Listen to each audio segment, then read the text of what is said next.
Queridos, a paz do Senhor. Abra, por favor, a sua Bíblia no Evangelho de Marcos, capítulo 7. E esta noite eu quero trabalhar convosco dos versos 1 ao 23. Dos versos 1 ao 23.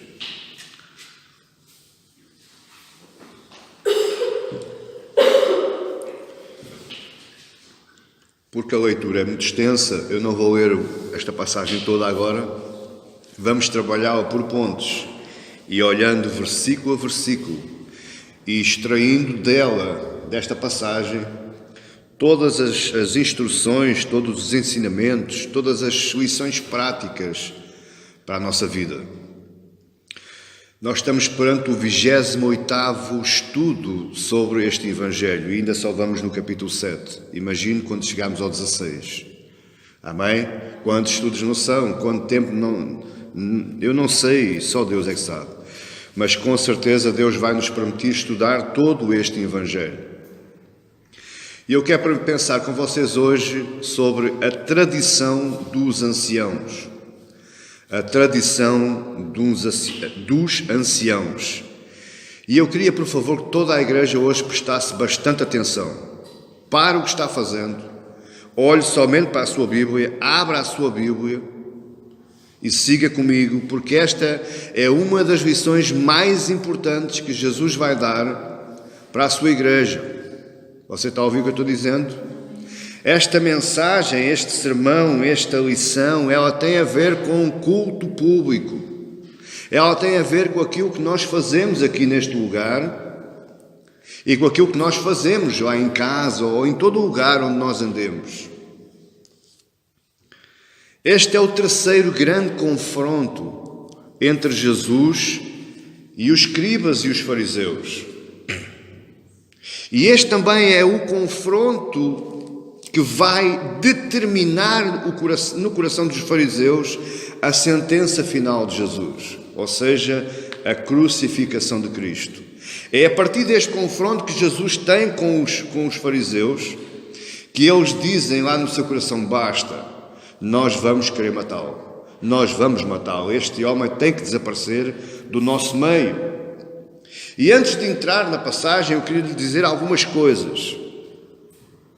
A primeira coisa que eu lhe quero dizer é que ancião aqui, a tradição dos anciãos, ancião aqui, eu já lhe expliquei que isso vem lá de trás do tempo de Moisés, em que Moisés estava atarefado para lidar com todos os problemas do povo e Deus disse para Moisés: escolhe-me 70 homens anciãos de entre o povo que sejam idóneos e respeitáveis e leva-os para junto de ti para te auxiliarem. E aí foi instituído o primeiro sinédrio, ou seja, o conselho dos anciãos, aqueles que estavam perante Moisés e que o ajudavam a resolver todos os problemas. Quando o povo vem do cativeiro e se formam as sinagogas, também dentro das sinagogas se formaram os conselhos dos anciãos. No templo também havia o sinédrio. Jesus foi presente ao sinédrio, ou seja, ao conselho dos anciãos, ao conselho farisaico.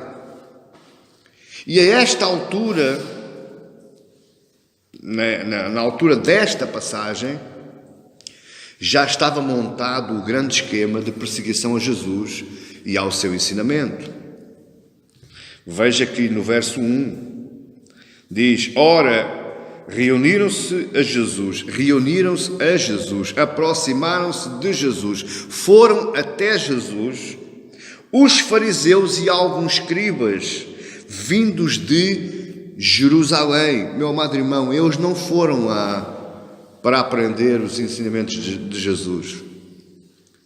Os fariseus a esta altura já tinham um acordo com as autoridades religiosas e com as autoridades governamentais para atentarem contra a vida de Jesus. Não são poucas as vezes que nós vemos daqui para a frente Jesus pregar numa cidade, Jesus pregar em um lugar qualquer e ter que se ir embora. Ter que quase que fugir, ou fugir mesmo, porque também não tinha chegado a hora dele, é claro.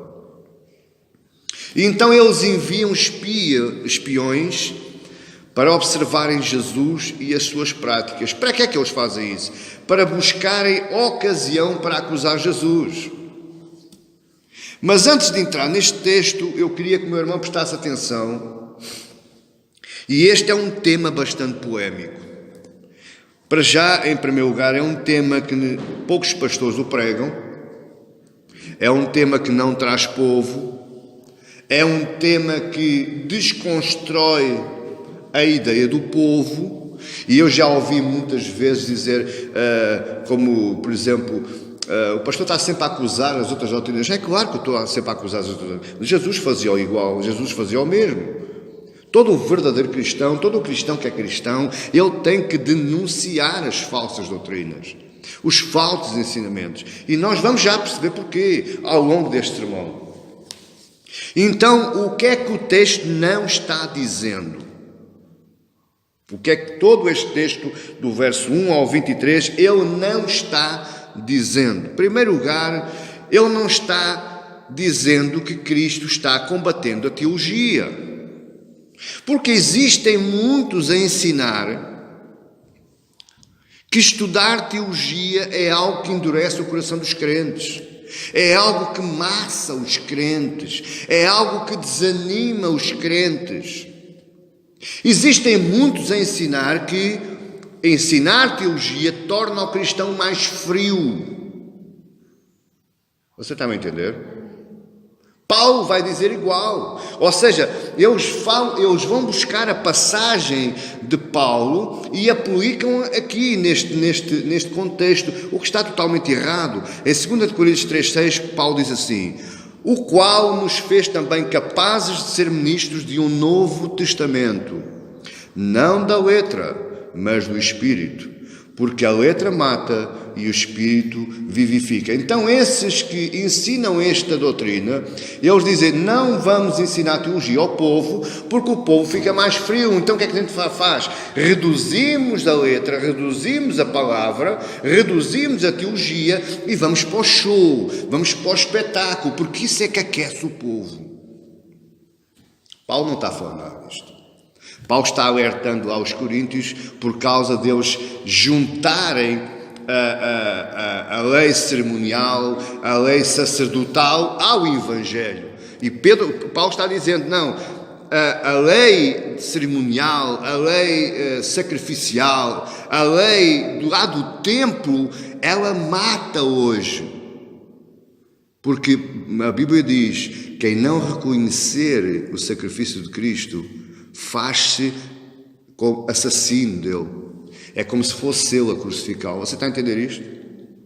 Portanto, Cristo não está combatendo a teologia, mas Cristo está combatendo a teologia carnal. Cristo está combatendo a teologia dos fariseus. Você diz assim, pastor, ainda não estou percebendo. A gente já vai ao texto e você vai se lembrar destas coisas. Diz aí no verso 13... invalidando a palavra de Deus pela vossa própria tradição, que vós mesmos transmitistes, e fazeis muitas outras coisas semelhantes a estas. Então Jesus está combatendo a teologia, não a teologia do Evangelho, mas está combatendo a teologia carnal, a teologia humana, aquela que é de invenção humana. Em segundo lugar, o texto também não está dizendo que Jesus está combatendo a religião. Oh, meu amado irmão, este é o ponto. Este é o ponto. Ainda hoje eu tive curiosidade de olhar para o meu Facebook, para olhar para o Facebook, e alguns posts de alguns cristãos, de alguns pastores, de alguns evangelistas, estarem contra a religião. Ora, Cristo não está, nem nunca esteve contra a religião. Porque o cristianismo é uma religião. Muitos afirmam que o cristianismo não é religião. Eu não sei então o que é que eles possam afirmar. Muitos afirmam também que o Evangelho não é religião. Mas pasmem-se, meus amados irmãos, as Escrituras falam da religião. Cristo falou da religião E Tiago, capítulo 1, verso 26 e 27, diz assim: se alguém entre vós cuida ser religioso e não refreia a sua língua, antes engana o seu coração, e a religião desse é vã. Presta atenção, o que é que Tiago está dizendo? Se eu quero pertencer à religião, se eu quero ser cristão, se eu quero ser religioso, então eu tenho que refrear a minha língua. Porque se eu não refrear a minha língua, a minha religião é vã. Mas no 27 ele diz: a religião pura e imaculada para com Deus o Pai é esta: visitar os órfãos e as viúvas nas suas tribulações e guardar-se da corrupção do mundo. Olha, o que é que o Evangelho me ensina? Que eu devo auxiliar o meu próximo, que eu devo amar o meu próximo, que eu devo perdoar o meu próximo e devo-me conservar puro. Amém? Então, cristianismo é religião e Cristo não está combatendo religião. Antes, pelo contrário, Jesus Cristo veio instituir a sua religião. Religião vem do termo do latim que quer dizer religare. Religare. Religare é tornar para Deus ou tornar a ligar-se com Deus. Então, por que é importante a religião na nossa vida? Porque quando Adão e Eva pecaram, eles desligaram-se de Deus. E aí recebemos a natureza pecaminosa, o pecado entrou no mundo, com o pecado entrar no mundo entrou também a morte, e o salário do pecado é a morte, e nós ficamos mortos espiritualmente. Então é necessário nós nos religarmos com Deus. E quem é que nos veio religar? Cristo na cruz. Então paremos de dizer baboseiras, paremos de dizer parvoíces por causa da nossa ignorância.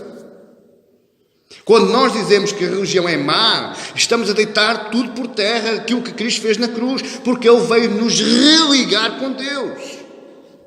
Ele veio cortar o véu e Ele veio abrir o caminho, o acesso direto ao Pai. Por isso é que hoje não precisamos de templo, hoje não precisamos de leis sacerdotais, hoje não precisamos de leis cerimoniais, porque hoje temos acesso direto ao Pai. Hoje estamos novamente ligados a Deus. Em terceiro lugar, outro ponto polémico, porque dizem, separam a Bíblia ao meio, rasgam, se eles pudessem rasgar, eles rasgavam. Olha o que eu estou dizendo. Existe muito pastorzinho, e muito doutorzinho, e muito mestrezinho, e muito conferencistazinho, que se pudesse rasgar a Bíblia ao meio, rasgava. Ficava só com o Novo Testamento e deitava fora o Velho.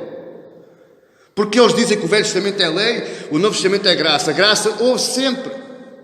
A graça começou no Jardim do Éden, quando Deus matou o primeiro animal, verteu o primeiro sangue e com a pele do animal cobriu Adão e Eva. Aí houve graça. Não pode haver lei sem graça e não pode haver graça sem lei. Porque é a lei que nos mostra, que nos divulga o nosso pecado. E quando nós reconhecemos a lei no nosso ser e que nós reconhecemos que somos pecadores, então aí vem a graça. Mas o terceiro ponto que eu queria falar, antes de entrar no texto, é que Cristo não está desprezando a lei do Antigo Testamento. Ao contrário do que nos ensinam. Cristo foi contra a lei. Mentira. É mentira. E eu posso provar isso. Cristo está, sim, desprezando a lei dos fariseus. Existem duas leis, meus amados irmãos, na tradição judaica, no judaísmo. Existe a Torá, que é a lei de Moisés e dos profetas, e existe o Talmud. O Talmud foi escrito pelos fariseus, não foi escrito por Deus. O Talmud foi escrito na época dos Macabeus, quando eles venceram a batalha contra os gregos queriam helenizar o povo judaico, ou seja, juntar as culturas e ficar somente uma cultura grega. Então levantou-se uma família, uma tribo, a tribo dos Macabeus, eles lutaram, venceram, e dos Macabeus nascem então os fariseus e os escribas que tomaram conta do templo, e esses vão reconstruir toda a lei. Você está a entender? Portanto, existe duas leis no Antigo Testamento. A lei de Deus, que é a lei de Moisés e dos profetas, e existe o Talmud, que é a lei dos fariseus. A gente já lá vai mais pormenor. O que Cristo está aqui desprezando é que todas as leis de Moisés, à exceção, olha o que eu estou dizendo, eu não quero ser mal interpretado, todas as leis de Moisés, civil, cerimonial, sacrificial, serviço ao templo, todas elas caíram. Porque todas elas apontavam para Cristo e Cristo estava aqui, estava na presença de Deus. Portanto, se os fariseus tivessem discernimento espiritual, eles reconheciam Cristo e diziam: acabou, nasceu uma nova era. A era da nova aliança, da nova eterna aliança. Você está entendendo? O que não caiu nunca e nunca cairá é a lei moral de Deus. E é aqui que Cristo embate contra os fariseus. Ele combate a lei cerimonial, sacerdotal, a lei civil, a tal lei que eles tinham por cima de tudo, mas continua com a lei moral. O embate de Cristo é entre a tradição Deus, ou seja, o Talmud. Tradição quer dizer, é o Talmud que foi escrito por eles, foi organizado mais umas regras e umas normas, mas também existia a tradição oral, de pai para filho, e eles iam aprendendo aquelas leis oralmente. E isso chama-se não só os escritos, como a tradição oral. Ora, Cristo está combatendo entre a tradição e a lei de Deus no Evangelho. E perdoa-me, amado irmão, se você não compreendeu, mas eu vou lhe explicar. Evangelho é toda a Bíblia. Ah, pastor, Evangelho é toda a Bíblia. Toda a Bíblia fala da graça de Deus. Toda a Bíblia fala do amor de Deus. Toda a Bíblia fala do plano de redenção de Deus. Toda a Bíblia é o Evangelho. Não são só 4 Evangelhos. É a Bíblia toda. São 66 livros de Evangelho. Eu vou dividir este texto em 3, para ser mais fácil para nós compreendermos. Primeiro, é o combate, o grande debate de Cristo com os fariseus, que vai do verso 1 ao verso 13. Segundo, é a convocação por Jesus do povo para lhes explicar, para lhes contar uma parábola, que vai do verso 14 ao 16. E em terceiro lugar, existe a explicação da parábola aos discípulos, que vai dos versos 17 ao 23.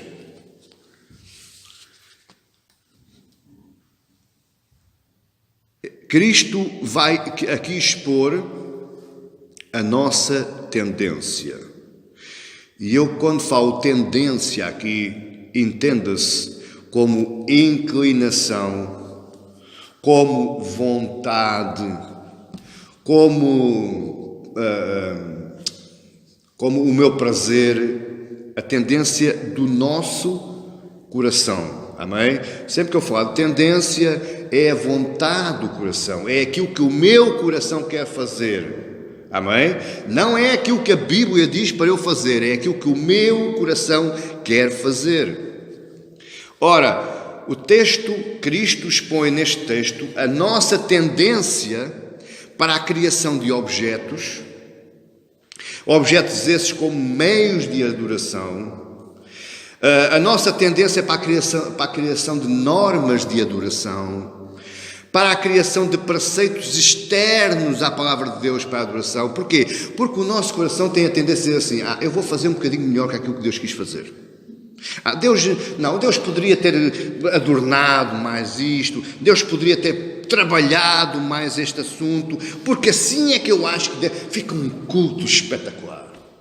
Meu amado irmão, culto que não esteja na Bíblia não é culto, e ponto final.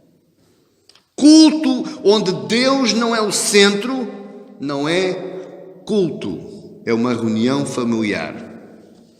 É um ajuntamento da comunidade cristã. Porque digo-lhe em nome de Jesus, culto que não esteja na Bíblia, que não esteja inserido com as orientações bíblicas, Cristo não está lá, Deus não está lá, o Espírito Santo não está lá e nós deveríamos estar na praia. De que maneira é que esta tendência contra Cristo, de que maneira é que esta tendência humana e carnal está descrita na sua palavra? Veja como é que Jesus identifica a nossa tendência para usurpar a palavra de Deus. Aí no verso 9 diz, eu vou ler primeiro do verso 1 ao 13, para nós entrarmos no contexto do tema. Por favor, abram as suas Bíblias, acompanhem comigo. Diz assim, verso 1.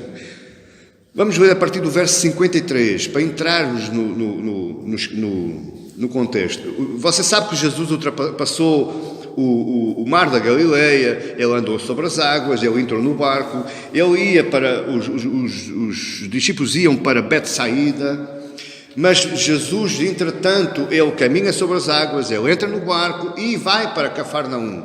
Quando chega a Cafarnaum, eu não sei qual é o tempo entre o verso 52 e o verso 53, mas eu presumo que seja na outra manhã. E aqui Genezaré é o mar da Galileia, é o mar de Genezaré. E então vamos ler a partir do verso 53 para entrarmos neste contexto de Cristo contra os fariseus.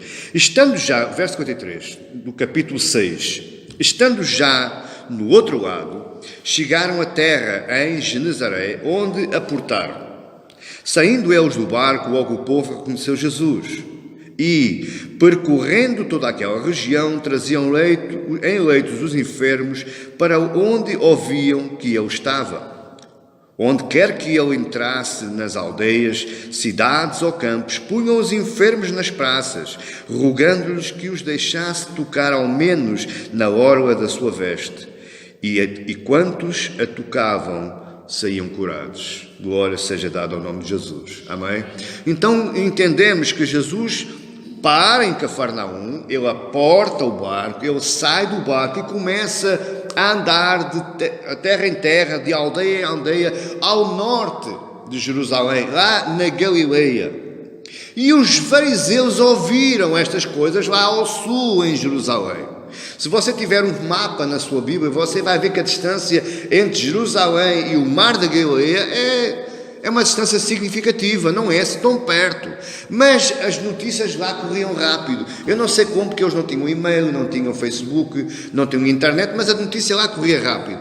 E eles ouviram, os fariseus ouviram, que Cristo estava operando milhares de milagres, centenas de milagres, milhares de milagres, a pontos de não poder impor as mãos. E então ele ia passando, ia tocando nas orlas dos vestidos dele e as pessoas iam ficando curadas. Isto estava a fazer confusão à cabeça dos fariseus.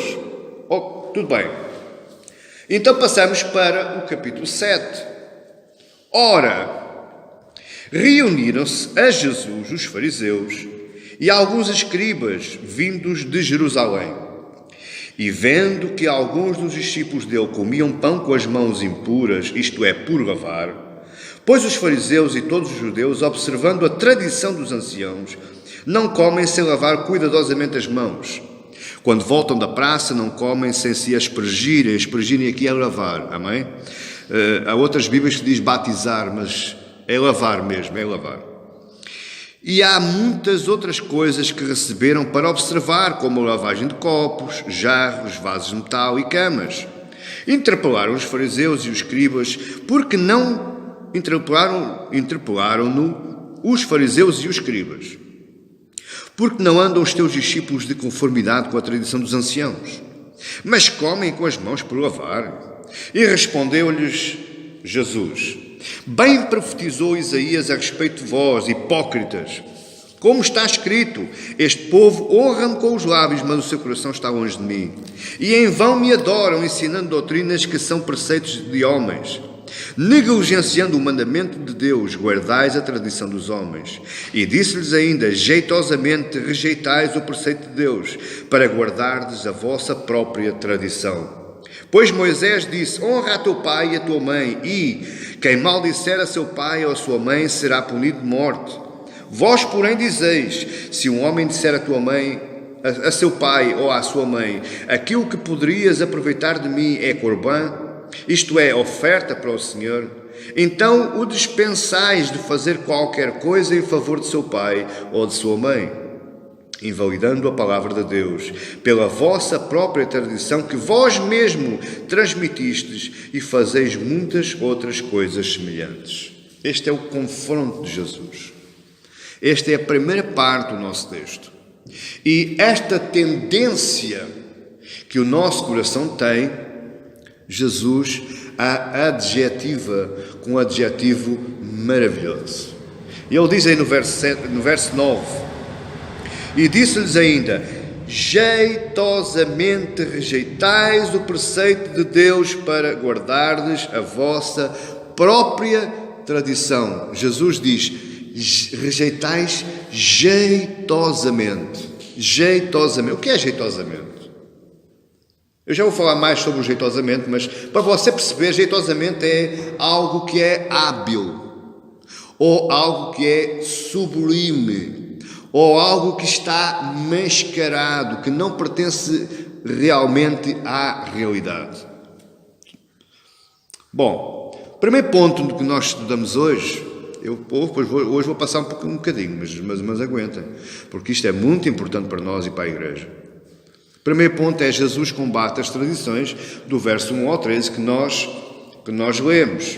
E estas tradições, conforme eu já referi, são ensinamentos verbais ou escritos, não pela Torá ou os livros da lei de Moisés e dos profetas, mas pelo Talmud e também pela tradição oral, pela passagem de palavra de pai para filho. Estas tradições foram criadas após a vitória dos Macabeus contra os helenistas gregos, como também eu já referi. Nesta altura, eles reestruturaram o templo, eles implementaram os fariseus e os escribas, mais tarde apareceram os saduceus e os zelotes, mas isso não é agora para aqui, estamos a falar de fariseus e de escribas. Então estes escribas, principalmente, porque escriba era um homem que copiava os livros da lei. Ora, de tanto copiar, ele acabou por decorar. E ao decorar os livros da lei, ele tornou-se mestre da lei. Mas como não estava bom, só por aí, ele começou a fatiar as palavras de Deus aos bocadinhos. E então eles criaram vários acrescentos, coisas que Deus não disse, coisas que Deus não ordenou, coisas que Deus não exortou. Eles criaram vários acrescentos e divisões à lei de Moisés, de forma que eles criaram 613 regras para cultuar a Deus. Imagine bem a cabeça destes homens. Em vez de simplificar, eles foram complicar. 613 regras. O lavar das mãos era uma delas. O lavar das mãos e de tudo o resto era visto como um meio de obter santidade de coração. Onde é que eles foram buscar isto do lavar das mãos? As mãos, os copos, as câmaras, tudo, vasos, lenços, bom, eles lavavam tudo. Eles lavavam tanto que se tivesse um conjunto de judeus comendo a uma mesa e passasse um gentio ao lado, e a sombra do gentio caísse sobre a mesa, eles deitavam a comer fora. Era assim que eles pensavam, meu amado irmão. E olha que não é muito distante dos dias de hoje. Mas bom, onde é que eles foram buscar onde é que está esta lei? Que eles destrincharam logo. Eles iam à praça, eles lavavam tudo, lavavam frutas, lavavam legumes, lavavam os cestos, lavavam tudo, com medo que a presença gentílica os contaminasse o seu coração. Eles estavam olhando para as coisas externas como se contaminasse aquilo que é interno. Onde é que eles foram buscar? Lá em Levítico está que na lei cerimonial O sacerdote, antes de ir sacrificar a Deus, ele passava por um processo de purificação com água. Por isso é que existe o tanque de Siloé, junto ao templo de Jerusalém, o templo de Siloé, o tanque da Betesda. Para que é que serviam esses tanques? Para o sacerdote passar por dentro da água, de forma a ser purificado, para estar então apto para entrar no altar dos sacrifícios e sacrificar a Deus. Até aqui você está a entender? Para fundamentar o seu raciocínio contra estes homens, Cristo utiliza também as Escrituras, mas os fariseus não entenderam. Acredito, os fariseus não entenderam. Os fariseus conheciam bem as Escrituras, mas eles não entenderam. No verso 6 ele diz: e respondeu-lhes à pergunta que os fariseus estavam fazendo. Bem profetizou Isaías a respeito de vós. O que é que o Isaías profetizou a respeito deles, dos fariseus? No Isaías, no capítulo 29, verso 13, diz assim: porque o Senhor disse: pois que este povo se aproxima de mim, e com a sua boca e com os seus lábios me honra, mas o seu coração se afasta para longe de mim, e o seu temor para comigo consiste só em mandamentos de homens em que foi instruído. Repare, Isaías já profetizava isto. Isaías não sabia que não é do tempo dos Macabeus, não é do tempo da guerra dos Macabeus, não, mas Isaías já tinha profetizado que os fariseus iam fazer isto, e iam consistir a sua adoração e o seu culto e o seu louvor em mandamentos de homens. Meu amado irmão, escuta o que eu lhe vou dizer. Em todo o lado, em todo o lugar, em toda a época, seja no século I, seja no século XXI, preceitos de homens afastam Deus do povo. Onde houver um preceito de homem, Deus não está lá. Os símbolos da fé, eles nos revelam o nosso coração enganoso. Eu ouvi uma vez um bispo católico a dizer: nós só temos imagens que é para incentivar o povo em adoração a Deus. Eu não preciso de imagem nenhuma para louvar a Deus, meu amado irmão. Por amor de Deus. Cristo já me abriu o caminho. Cristo já me abriu todo o meu trajeto para eu chegar ao Santo dos Santos. Eu não preciso hoje de nada, não preciso de homem, eu não preciso de sumo sacerdote, eu não preciso de ninguém. Eu posso ir aos Santos dos Santos de Deus e falar com Ele diretamente. Preceitos estranhos, ou porque quem fala em preceitos, fala em mandamentos, fala em regras, fala em normas, fala em artefactos, fala em estratégias que sejam estranhas à Bíblia, elas afastam Deus do culto. Pense comigo, meu amado irmão. Você vem aqui para cultuar a Deus? Você quer Deus no culto? Sim ou não? Senão não vale a pena. Eu não venho aqui se Deus não estiver aqui. Glória a Deus que Ele está aqui. Glória a Deus. Quando uma igreja cria regras e normas humanas, ela retira a essência do Evangelho do culto. Isso é o que nós vemos mais aí. 90% das igrejas evangélicas não estão constituindo os seus cultos públicos debaixo da essência do Evangelho. Veja aí o verso 8. O que é que Jesus diz aos fariseus? Verso 7. Em que me adoram ensinando doutrinas que são preceitos de homens. Verso 8. Negligenciando o mandamento de Deus. Ou seja, negligencias o mandamento, colocas de parte o mandamento de Deus e vais buscar o livro dos homens.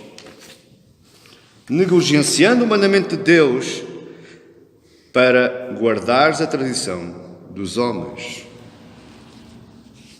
Jesus enfatiza aqui o mandamento de Deus. O que é o mandamento de Deus, meu amado irmão? É a lei de Deus.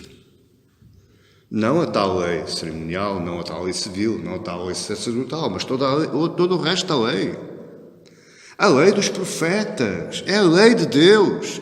Você também quer anular a lei dos profetas? Você também quer anular aquilo que saiu da boca dos profetas de Deus? Também. O povo, por sua vez, rejeita jeitosamente os preceitos ou os mandamentos de Deus, está aí no verso 9. E disse-lhes ainda, jeitosamente rejeitais o preceito. Preceito é mandamento, a palavra é igual, é a mesma, para guardardes a vossa própria tradição. Jeitosamente eu vou dizer o que é melhor, é que é hábil, ou é de proporções consideradas, equilibradas ou harmoniosas. Ou seja, eu vou equilibrar, vou harmonizar o meu culto a Deus à minha própria maneira. E quando eu faço isso, eu estou colocando parte de tudo aquilo que é Deus, tudo aquilo que é palavra, tudo aquilo que é mandamento. Eu não me admiro isso.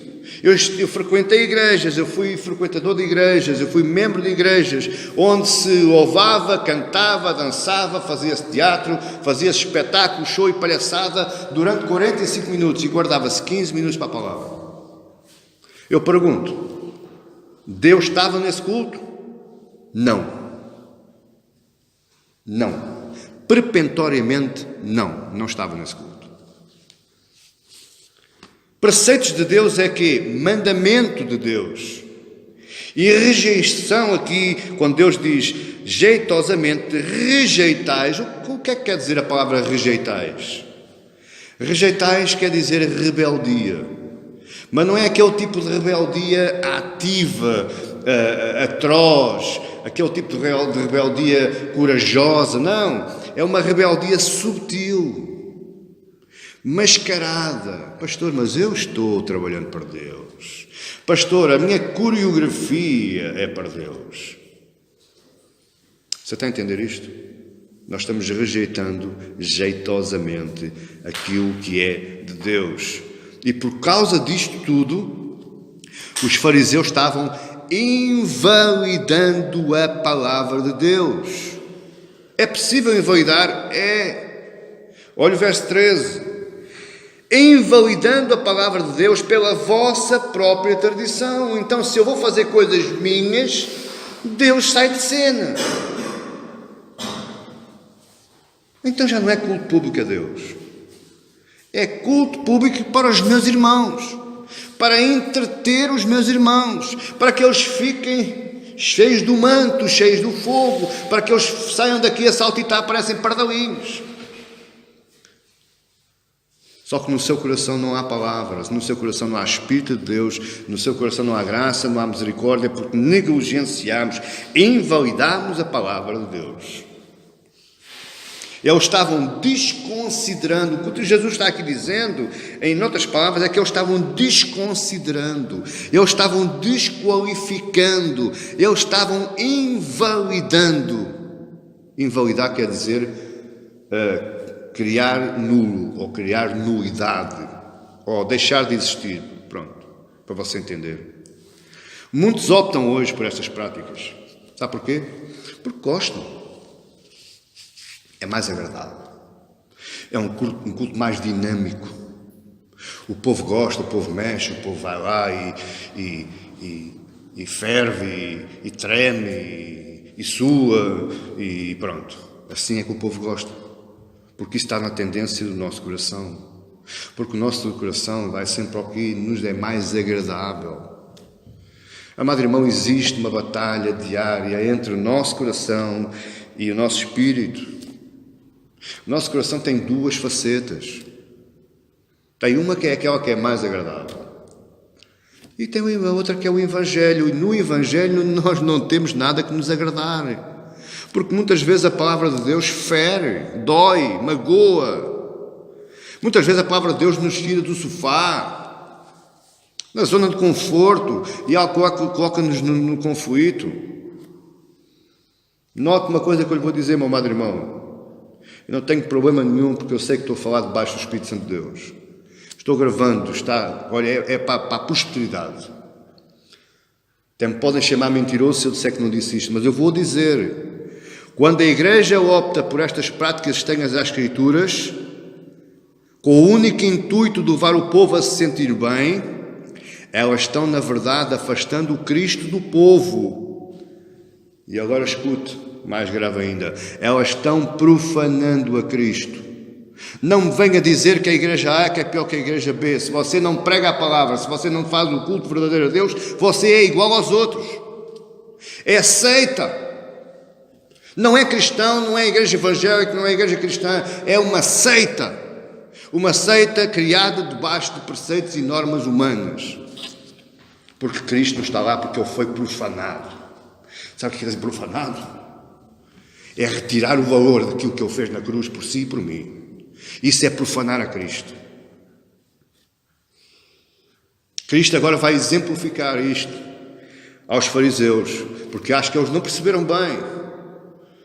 Porque é que Cristo não se regia debaixo das normas dos homens, mas Ele só fazia somente a vontade do Pai que o enviou. Ele fala aqui numa palavra que é corban, só Marcos é que fala nisto. E o que é a palavra corban? Está aí no verso 10 a 11. Ele vai-lhes novamente falar pela lei que eles conheciam perfeitamente bem, e ele vai dizer assim no verso 10, pois Moisés disse, honra a teu pai e a tua mãe, e quem maldisser a seu pai ou a sua mãe será punido de morte. Verso 11, vós porém dizeis, se um homem disser a seu pai ou a sua mãe, aquilo que poderias aproveitar de mim é corban, isto é, oferta para o Senhor, então o dispensais de fazer qualquer coisa em favor de seu pai e de sua mãe. Corban quer dizer oferta para o Senhor. Corban quer dizer também, isto é uma palavra hebraica, é um termo hebraico. Corban quer dizer também que é algo que já pertence a Deus ou que é algo que está consagrado a Deus. Portanto, é algo sagrado, não se pode mexer, não se pode tocar. Porquê é que Jesus utilizou este termo hebraico para confrontar os fariseus nesta sua batalha de regras e de normas? Para nós percebermos isso, nós vemos que esta palavra, este termo hebraico, corban, ele está no Antigo Testamento ligado diretamente ao altar do sacrifício. Ou seja, as pessoas quando faziam votos a Deus, eles guardavam cereais, eles guardavam animais e eles cuidavam para que aquelas coisas não se estragassem e não desaparecessem e chegassem em segurança ao destino. Qual era o destino? Ao templo. Porque era algo que já estava separado, era algo que já pertencia a Deus, era uma oferta agradável para Deus, não se podia mexer. E os fariseus agora, como pessoas bastante inteligentes e bastante versáteis nas suas mentes, eles puxam esta palavra, corban, para si, para os seus preceitos e transformaram-na numa palavra mágica. É isso que você ouviu. Esta palavra tornou-se uma palavra mágica. Porquê? Porque eles transformaram esta palavra em seu próprio favor. Eles desvirtuaram, assim, totalmente o culto a Deus. Porque o culto a Deus no Antigo Testamento, assim como é hoje, existem ofertas agradáveis a Deus que faz parte do culto. Está na Bíblia. Amém? Está na Bíblia. Há uma passagem que diz, se tu trouxeres uma oferta, mas no teu coração tiveres algo de mal com o teu irmão, deixa a oferta no chão e vai-te recompor, vai-te colocar de bem com o teu irmão e depois então no fim traz a oferta. Portanto, a Bíblia já fala de oferta. A oferta faz parte do culto. E eles, quando alteraram este termo hebraico, esta palavra corban, à sua maneira, então eles desvirtuaram o culto a Deus. E como é que eles trouxeram isso à sua maneira? Eu vou dar aqui rapidamente 2 exemplos. Por exemplo, se eu devesse algum dinheiro a alguém, e esse alguém viesse ter comigo, olha, tens que me pagar aquilo que me deves, e eu lhe dissesse a ele, pois, mas o que eu tenho agora para te pagar é Corban. Se eu dissesse isto a um judeu, conhecendo a lei, ele ficava apavorado e então dizia, pronto, então já não me deves nada, entrega isso a Deus e a minha dívida está quitada. Assim como ele está aqui falando do pai e da mãe, honra a teu pai e a tua mãe. Honrar aqui não é só o termo de honra moral. O termo honra é quando os pais chegavam a idosos, chegavam a velhos, eram os filhos que cuidavam dos pais, eram os filhos que alimentavam os pais. Isso é honrar pai e mãe. Mas havia muitos filhos que o paizinho, coitado, chegava ao filho, olha, não tenho que comer. E o filho dizia assim ao pai, pois, paciência, mas o que eu tenho é Corban. E o paizinho ia-se embora, sem comer. Você está a entender isto? Foi desta forma que eles desvirtuaram o culto a Deus. Foi desta forma que eles desvirtuaram toda a palavra de Deus. Com esta nova realidade, muitos quebravam o 5º mandamento. Olha lá, os zelosos da lei. Aqueles que cuidavam da lei à vírgula, eles quebravam o 5º mandamento, sem saber.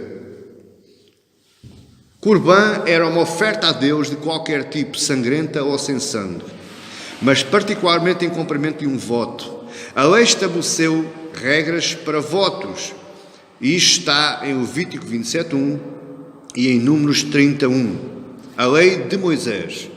Sobre estas regras, os tradicionalistas, os fariseus, ampliaram e estabeleceram que um homem podia se interditar por voto, não só de usar para si mesmo, mas de dar a outro ou receber dele algum objeto particular, seja de comida ou qualquer outro tipo.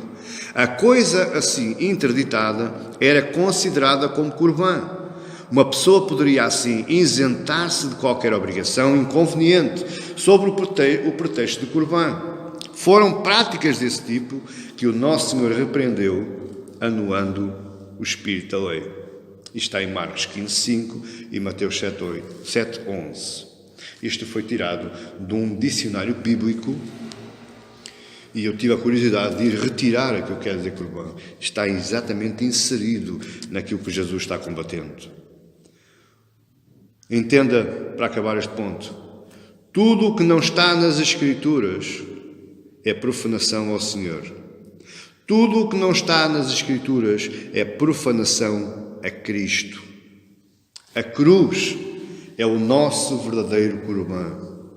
Aquela foi a verdadeira oferta agradável a Deus. Então, se você não cultua debaixo dos preceitos, debaixo do mandamento de Deus implícito nas Escrituras, você está inutilizando o Corban que Jesus ofereceu ao seu Pai.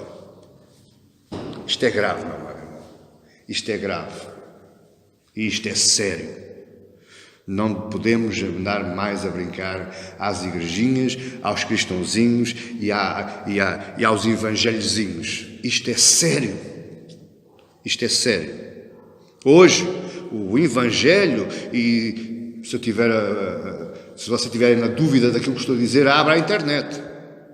O evangelho hoje é pregações, grandes conferencistas, até há pastores que se queixam de outros pastores cobrarem R$2.000, R$3.000, R$4.000, R$10.000.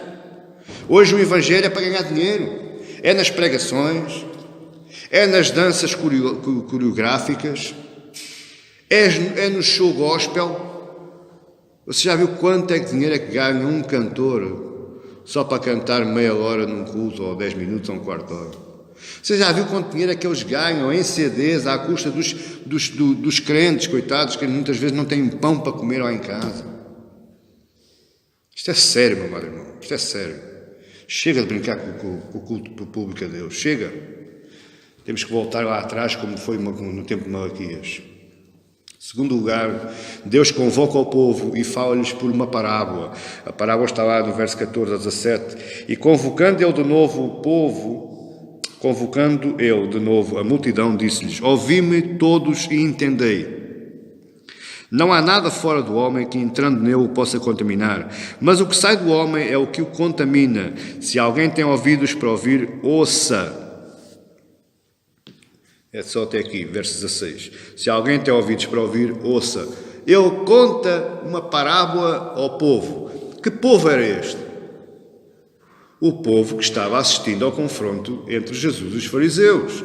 O povo que estava com um sorriso de soslaio a ver, vamos lá ver se este agora ganha, se ele agora ganha aos fariseus. O povo que estava desejoso de ver Jesus quebrar as pernas no seu embate, no seu debate. O povo que estava também duvidoso das palavras de Jesus, é este povo que ele convoca e conta-lhe uma parábola. Olha, não há nada fora do homem, ou seja, fora do homem, que entrando nele o possa contaminar, mas o que sai do homem é o que contamina. Meu amado irmão, houve aqui muito povo que não entendeu. Sabe porquê? Porque os discípulos também não entenderam. E porquê é que eles não entenderam? Primeiro, se você for aí a Marcos 4, verso 11, diz assim: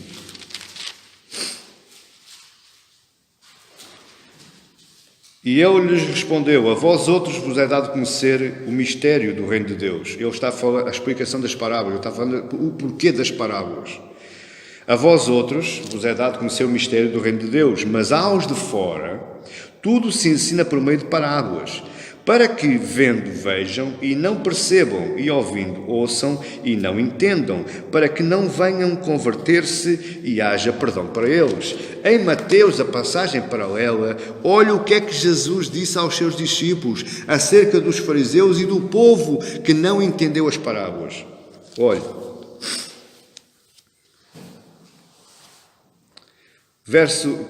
Mateus 15, verso 12 diz assim: então, aproximando-se dele, os discípulos disseram: sabes que os fariseus, ouvindo a tua palavra, se escandalizaram? Ele, porém, respondeu: toda a planta que meu Pai Celestial não plantou será arrancada. Deixai-os, são cegos, guias de cegos. Não só era cego os fariseus, como era cego aquele que seguia os fariseus. Ora, se um cego guiar outro cego, cairão ambos no barranco. E no verso 15, que maravilha! Olha que maravilha o verso 15. Então lhe disse Pedro: explica-nos a parábola. Pedro, ainda se fosse alguém do povo, ainda se fosse um fariseu: mestre, já agora que disseste isso, ainda bem que tu tocaste nesse assunto, explica-me essa coisa aí. Eu ainda entendia. Agora Pedro, aquele que comia e dormia junto a Jesus, aquele que já andava há 2 anos e alguns meses com Jesus, aquele que andou sobre as águas com Jesus. Amado irmão, veja que sério é isto. Pedro lhe perguntou: explica-me a parábola. Aí no verso 17 do nosso texto diz: quando entrou em casa, deixando a multidão, os seus discípulos o interrogaram acerca da parábola. Os seus discípulos. Mas como aqui Marcos foi ditado as memórias de Pedro, se calhar Pedro não quis colocar aqui a sua dúvida. Mas com Mateus, não tem nada a ver com isso, Mateus disse: e então Pedro pediu-lhe: Senhor, explica-me a parábola. E porquê é que eles não entenderam, meus irmãos? E porquê é que nós hoje não entendemos também? Sabe porquê? Está no capítulo 4, verso 52.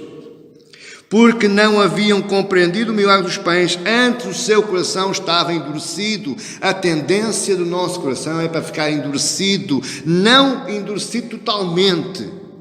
Porque para os prazeres, para as coisas que nós gostamos, o coração está sempre mole. Agora ele endurece é para as coisas de Deus. O que é que você quer estar? Dentro ou fora? É porque Jesus diz que aos de fora tudo lhe é ensinado e vendo não vê.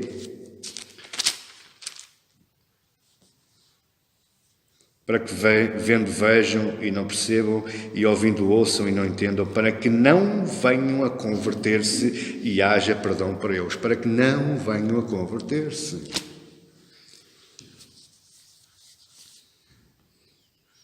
Oh, meu Pai, O nosso coração é desesperadamente corrupto e incrédulo.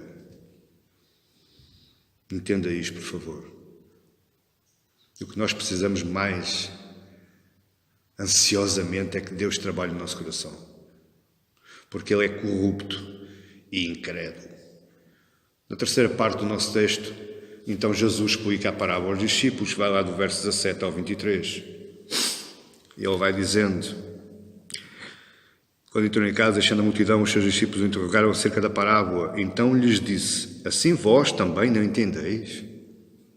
Não compreendeis que tudo o que de fora entra no homem não o pode contaminar? Porque não lhe entra no coração, mas no ventre, e sai para o lugar escuso. E assim considerou ele puros todos os alimentos, e dizia: o que sai do homem, isso é o que contamina. Porque de dentro do coração dos homens é que procedem os maus desígnios, a prostituição, os furtos, homicídios, os adultérios, a avareza, as malícias, o dolo, a lascívia, a inveja, a blasfémia, a soberba, a loucura. Ora, todos estes males vêm de dentro e contaminam o homem. Por incrível que pareça, a esta altura do campeonato, os discípulos ainda não tinham compreendido a obra do Mestre e também não tinham compreendido os seus ensinamentos. Não é para admirar que muitas vezes falo e não entendo o que eu digo. Não é para admirar. Não é para admirar. O que Jesus explica é que nada pode contaminar o homem vindo do exterior. Por incrível que pareça, meu amado irmão, o que a maior parte das igrejas evangélicas atentam é aquilo que entra e não aquilo que sai. Mateus vai dizer novamente, na explicação, aí no capítulo 15. Ai, meu Pai.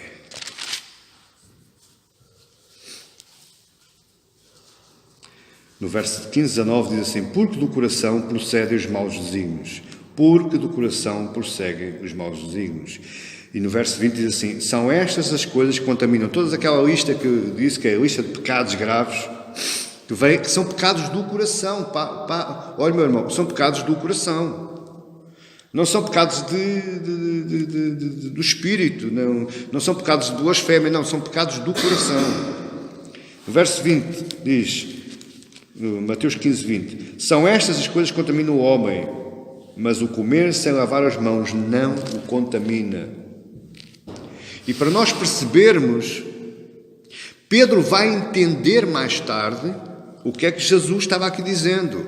Porque ele tem um encontro lá em Atos 10, 9 a 16, diz: e no dia seguinte indo eles a seu caminho, e estando já perto da cidade, subiu Pedro ao terraço para orar, e quase à hora sexta. E tendo fome quis comer, e quando lhe o preparavam, sobreveio-lhe um arrebatamento de sentidos. E viu o céu aberto e que descia um vaso como se fosse um grande lençol atado pelas 4 pontas e vindo para a terra, no qual havia de todos os animais quadrúpedes e répteis da terra e aves do céu, e foi-lhe dirigida uma voz: levanta-te, Pedro, mata e come. Mas Pedro disse: modo nenhum, Senhor, porque nunca comi coisa alguma comum e imunda. E a segunda vez a voz lhe disse: não faças tu comum ao que Deus purificou. E aconteceu isto por 3 vezes. E o vaso tornou a recolher-se ao céu. E ele aí entendeu que todas as coisas são purificadas por Deus. E ele entendeu as palavras de Jesus só lá em Atos. Olhe bem. Ele entendeu que ele poderia comer de tudo, porque o judeu não comia de qualquer coisa. Ele tinha uma dieta rigorosa. Mas ele só lá em Atos é que ele percebeu esta parábola, esta explicação de Jesus aqui em Marcos 7. Porque ele diz: realmente agora entendo que tudo é purificado por Deus. Cristo afirma que toda a violação dos 10 mandamentos provém do coração do homem, está aí nos versos 21 a 23. Verso 21, porque de dentro do coração dos homens é que procedem os maus desígnios. Se você olhar para todas estas coisas que Jesus falou, esta lista enorme, todas elas vão contra os 10 mandamentos. Então quem diz que a lei de Deus foi abolida, ou não sabe ler ou não quer entender. Todas elas. Porquê? Deixa-me só fazer aqui rapidamente um parênteses. Eu sei que a hora já está avançada, mas por favor tenha mais um bocadinho de paciência. Deixa-me fazer só aqui um parênteses. Paulo fala em pecados do espírito e pecados do corpo. Amém? Pecados do espírito e pecados do corpo. O que são pecados do espírito? Desprezo pela palavra de Deus, não quer saber de orar, não quer saber de meditar, está porque está, blasfema contra o Espírito Santo, não dá o entendimento correto às Escrituras Sagradas, não atenta aos mandamentos de Deus. Isso são pecados do espírito. São pecados espirituais. E o que são pecados do corpo? Paulo vai dizer que são todos aqueles pecados que são provocados pelos membros do corpo. O que são os membros do corpo? Pés, mãos, olhos, ouvidos, boca e o dito curso sexual. São membros. E é por estes membros, pelas mãos, pelos pés, pelos olhos, pela boca, pelos ouvidos, pelo resto, é que nós pecamos. E o que é este pecado? É toda aquela ação que nós produzimos que provoca dano ao outro. Você entendeu o que eu disse? Pecado do corpo é tudo aquilo que provoca dano ao outro. Ou escandaliza, ou lhe traz prejuízo, ou lhe traz dor, ou lhe traz sofrimento. Tudo aquilo que eu provoco ao outro, isso é pecado do corpo. Mas isso é provocado pelos meus membros. Se eu roubar é a minha mão que rouba, sim ou não? Se eu andar em maus caminhos e levar outro por maus caminhos, já é os meus pés. Se eu falar mentiras, se eu falar falsos testemunhos, já é a minha boca. Se eu cobiçar, é os meus olhos. Entende o que eu estou falando? Pronto, só para fechar este parênteses, esses são os pecados do corpo. E esta, meu amado irmão, agora voltando aqui novamente ao texto, o pecado maior está na vontade do nosso coração. É o nosso coração que desrespeita, é o nosso coração que aborrece e é o nosso coração que escandaliza o nosso próximo. É com o nosso coração ainda que nós praticamos certas práticas cotidianas e que elas podem se tornar profanação a Cristo. Profanação a Cristo. E esta é a grande batalha do cristão. E o cristão tem que saber que ele só é salvo por meio da graça de Deus em Cristo Jesus. O cristão não é salvo por normas, o cristão não é salvo por regras humanas, o cristão é salvo pela graça de Deus em Cristo Jesus. O cristão é salvo pelo Evangelho. Mas todos nós somos como o imundo e todas as nossas justiças, quer dizer, todas as nossas atitudes, todas as nossas obras são como trapo de imundície.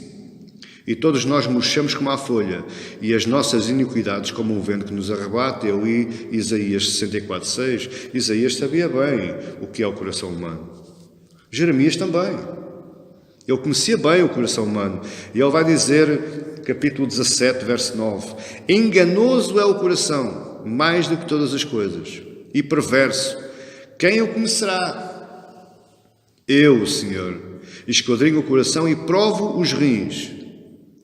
E isto para dar a cada um segundo os seus caminhos e segundo o fruto das suas ações. Concluindo, meu amado irmão, se você pensa que é muito bonzinho, desengane-se. O homem não é bom. O homem é pervertido.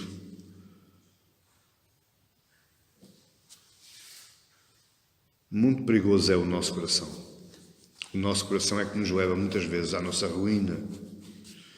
Jesus nos declara ainda que as nossas desculpas ou alegações contra outras pessoas, responsabilizando os nossos fracassos e falhas, são pura falsidade de consciência. Ou seja, quando eu acuso o outro de me ter levado a falhar, eu sou falso de consciência, porque eu não estou vendo que eu é que falhei e não foi o outro.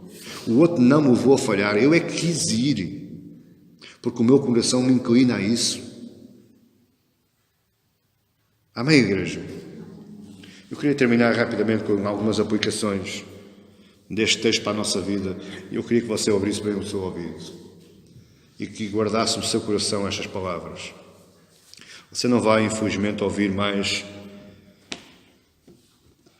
Da minha parte, ouve, claro, mas mensagens destas, sermões destes, você não ouve muitas vezes. sermões em que eu lhe digo que o seu coração é malicioso, que é enganoso, você fica a olhar para mim com um olho do lado. Nem se ri, nem nada, não está satisfeito, porque não está a gostar. Amém? Mas esse é o objetivo do Evangelho. Então a primeira aplicação que eu queria é que não devemos agir pela nossa imaginação. Não devemos agir pela nossa invenção ou por qualquer outro gosto que respeite o culto público a Deus. Deixe de inventar situações, artefactos, estratégias para ornamentar o culto a Deus.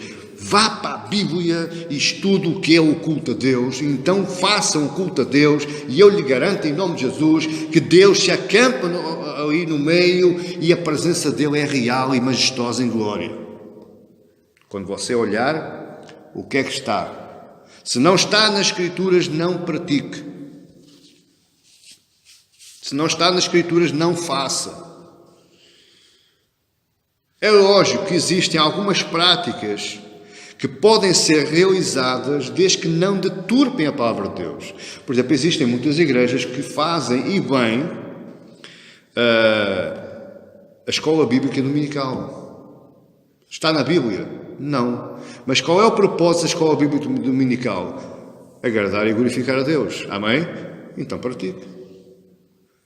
Agora, por exemplo, fazer a igrejinha das crianças, um cultozinho para as crianças e tal, que é para os pais estarem... Isso é antibíblico. Porque nós vemos em toda a passagem bíblica que as crianças estavam sentadas ao lado dos pais, ouvindo Cristo a falar. Não havia igrejinha para crianças. É mau termos as crianças ali a brincar umas com as outras? Não, mas não tipifique aquela sala como a igrejinha das crianças. Não, isso é antibíblico. É a salinha das crianças para elas estarem brincando? Ok. Agora, a igrejinha das crianças, o culto para as criancinhas, isso é antibíblico. Segundo aplicação, o cristão deve se aprofundar mais acerca das Escrituras Sagradas e o que é que elas exigem de nós. Meu amado irmão, estou farto de frisar isto. O fim está próximo, Cristo está às portas. E nós estamos desprezando o nosso tempo. Nós estamos carregando a pá e picareta do nosso túmulo. Atente para as Escrituras. Veja o que é que Jesus disse aos seus discípulos em João 15,14. Vós sereis meus amigos se fizerdes o que eu vos mando. Como é que eu posso dizer que sou amigo de Jesus e nem sequer olho para a Bíblia? Como é que eu posso dizer que sou amigo de Jesus, sou cristão, sou seguidor de Cristo, e eu não conheço a Escritura Sagrada? E eu, muito menos, não só não a conheço, como eu também não faço nada do que está lá escrito. Faço tudo à minha vontade, ao meu gosto. Agrada-me fazer assim. Como é que eu posso dizer que sou amigo de Cristo, se eu não faço o que eu lhe mando? Em terceiro lugar, devemos, acima de tudo, contender com as inclinações do nosso coração. Meu amado irmão, essa é a sua batalha. Se você deixa o seu coração fazer tudo aquilo que ele quer e que lhe agrada, você está dia para dia se afastando de Deus, embora carregue um letreiro a dizer eu sou cristão, mas você não está sendo cristão. Você está se enganando a si próprio. A sua batalha tem que ser consigo. Você é o seu pior inimigo. Você é o primeiro a se afastar de Deus. Mas, em quarto lugar, devemos lembrar que o nosso culto a Deus tem que ser sincero e verdadeiro. O próprio Jesus disse à mulher samaritana: mas a hora vem e agora é, em que os verdadeiros adoradores adorarão o Pai em espírito e em verdade. O que é adorar o Pai em espírito e em verdade? É falar em línguas? Acha, meu amado irmão?